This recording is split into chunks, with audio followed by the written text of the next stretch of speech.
जय जगन्नाथ। नदी बा समुद्र नथिले बाली कोठु आसीबो। आम गुंडीचा मंदिर पाखरे जो विस्तृत बालुका सज्जा रही ता ना हूँ शरधा बाली। गुंडीचा मंदिर पाखरे कौन नदी बा समुद्र नहीं तो बाली कोठु आसिला ता ना शरधा बाली कहीं। भार्गवी नदीर गोटे उपनदी थिला मालिनी नदी।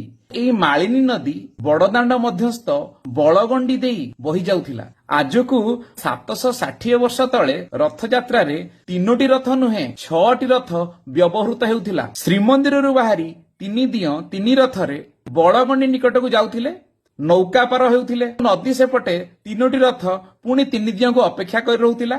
से 3 रथरे विजय करी गुंडीचा मंदिर को जाउथिले। 1264 रु 1278 मध्यरे ओडिशार राजा थिले प्रथम भानुदेव, जे कि कोणार्क मंदिरर निर्माता नरसिंह देवଙ୍କ पुत्र।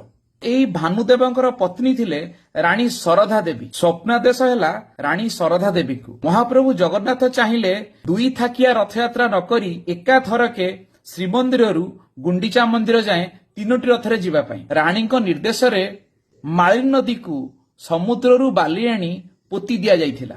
श्रीमंदिररू मालिनी नदी पर्यंत जेउ बाट ताकू बड़दाण्ड कुहागला एवं बाली द्वारा पोती होइथिबा अंश को रानी शरधा देवी ना अनुसार शरधा बाली बोली कुहागला।